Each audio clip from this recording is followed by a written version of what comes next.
Isyarat proses naturalisasi oleh Romagne agar segera perkuat timnas Indonesia sudah diunggah oleh Ketua Umum PSSI, Erick Thohir.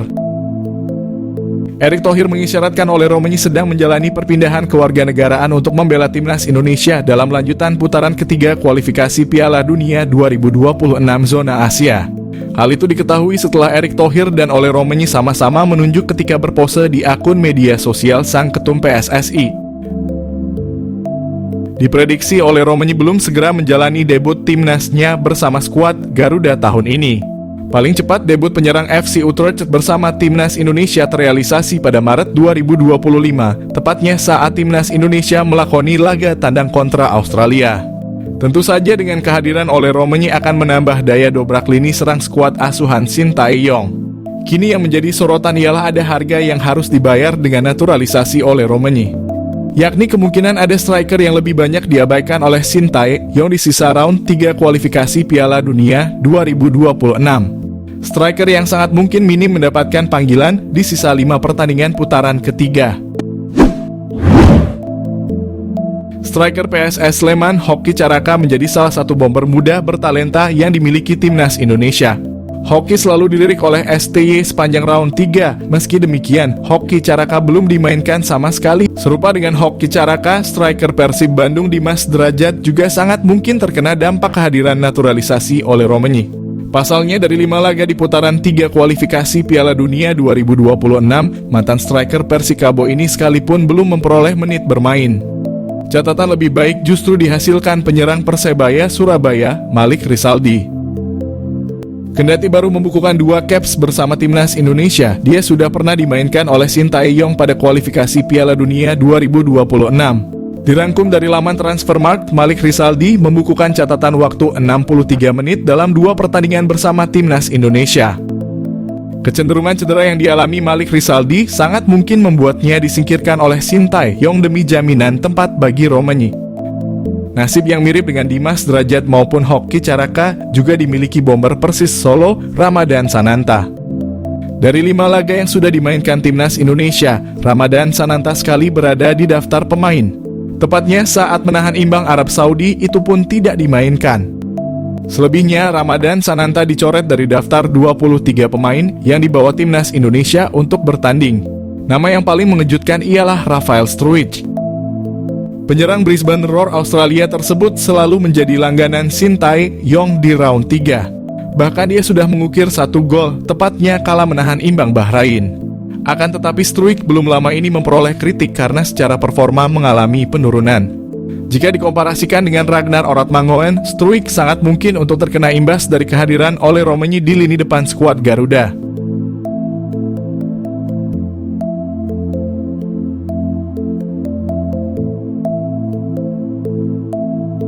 Buat publik terkejut, Jairo Riedewald dan Miliano Jonathans bakal susul Kevin Dix untuk naturalisasi.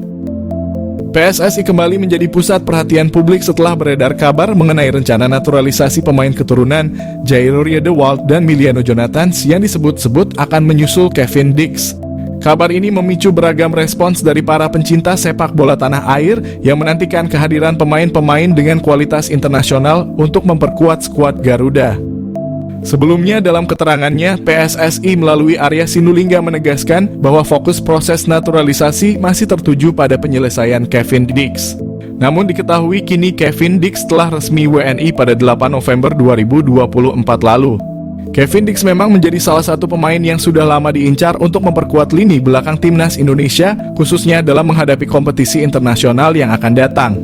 Selesai proses Kevin Dix menjadi WNI, pecinta sepak bola tanah air pun berharap PSSI juga segera memproses naturalisasi Jairo Riedewald dan Miliano Jonathan.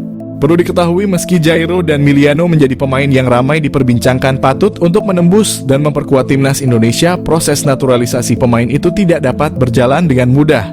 Maka terkait rumor mengenai Jairo Riedewald dan Miliano Jonathan yang disebut-sebut akan menyusul Dix, Arya menjelaskan bahwa saat ini belum ada kepastian mengenai hal tersebut.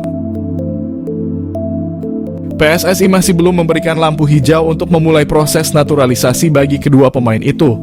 Meski begitu, kehadiran nama-nama pemain keturunan ini tetap menjadi sorotan. terutama bagi publik sepak bola yang berharap agar timnas Indonesia bisa semakin kuat di bawah dukungan pemain-pemain dengan pengalaman internasional. Diketahui bahwa Jairo Riedewald merupakan pemain yang sudah berkarier di berbagai klub Eropa, sehingga kehadirannya diharapkan mampu menambah ketangguhan timnas Indonesia. Dengan pengalaman bermain di liga-liga luar negeri, akan menjadi daya tarik tersendiri bagi penggemar sepak bola Indonesia. Alasan Mauro Zijlstra ingin bela timnas Indonesia. Pemain keturunan Indonesia di Belanda, Mauro Zijlstra menjelaskan alasan dibalik keinginannya untuk memperkuat timnas Indonesia daripada Belanda. Ia merasa terhormat dengan energi positif yang diterimanya dari para supporter melalui media sosial meskipun ia belum resmi menjadi warga negara Indonesia. Mauro Zijlstra memiliki garis keturunan dari neneknya yang pernah tinggal di Bandung dan ayahnya juga memiliki darah campuran Indonesia dan Belanda. Striker berusia 19 tahun itu juga merasa terkesan dengan atmosfer yang diciptakan oleh para supporter saat mendukung timnas Indonesia. Ia mengungkapkan bahwa bermain di Stadion Utama Gelora Bung Karno dengan puluhan ribu penonton yang menyaksikan terasa seperti mimpi yang menjadi kenyataan. Mauro Zijlstra memiliki postur tubuh yang ideal sebagai ujung tombak timnas Indonesia. Selain itu, Mauro juga menunjukkan ketajaman yang mengesankan saat bermain sebagai gelandang serang. Dalam 9 pertandingan, ia berhasil mencetak 12 gol dan menyumbang 5 assist, menegaskan kemampuannya untuk menjadi pengatur serangan yang efektif. Belakangan ini Mauro menjadi sorotan sebagai pemain keturunan yang akan dinaturalisasi untuk Indonesia, dan ia berpeluang menjadi pilihan yang tepat untuk mengisi posisi striker yang memerlukan peningkatan kekuatan. Jika pengecekan dokumen yang dilakukan PSSI berjalan lancar, kedatangan Mauro Zijlstra ke Indonesia akan segera dilakukan. Nama baru tersebut akan dinaturalisasi untuk memperkuat timnas Indonesia. Mauro Zijlstra opsi pecahkan masalah timnas Indonesia. Timnas Indonesia kini memiliki alternatif baru untuk mengatasi masalah di lini depan. Mauro Zijlstra merupakan pemain diaspora Indonesia yang kini berlaga di Belanda bersama Volendam U21. Teranyar, Mauro Zijlstra mengaku tengah mengurus proses naturalisasi bersama PSSI. Meski belum diketahui kapan bisa rampung, dia mengisyaratkan siap membela timnas Indonesia. Dengan kualitas dan statistik yang menjanjikan, Mauro bisa membantu memecahkan 2 masalah utama timnas Indonesia. Masalah finishing cetak gol. Mauro Zijlstra dengan postur tubuh yang ideal sangat layak diandalkan sebagai striker utama. Dengan postur jangkung, kemampuan dribble yang baik, tembakan akurat, dan keahlian mencari posisi, Mauro akan menjadi ancaman serius bagi pertahanan lawan. Masalah mental lini depan. Selain kemampuan teknis, Mauro juga memiliki mental yang kuat dan berani mengambil risiko. Keberanian ini terlihat dari keputusan kariernya seperti meninggalkan NEC Nijmegen untuk bergabung dengan Volendam demi peluang debut di tim senior. Saat ketinggalan, mentalitas lini depan terkadang diperlukan dan Mauro punya hal tersebut yang bisa membuat timnas Indonesia makin kuat. Ranking naik terus. Di balik melonjaknya ranking timnas Indonesia. Tahun 2010, timnas Indonesia menduduki posisi 127 FIFA. Setelah itu ranking timnas kesayangan kita lebih sering merosot daripada naik. Namun 4 tahun terakhir ini, timnas Indonesia mulai konsisten memperbaiki ranking FIFA. Harus diakui, naiknya ranking timnas Indonesia bahkan lebih cepat dari tim Asia Tenggara lain.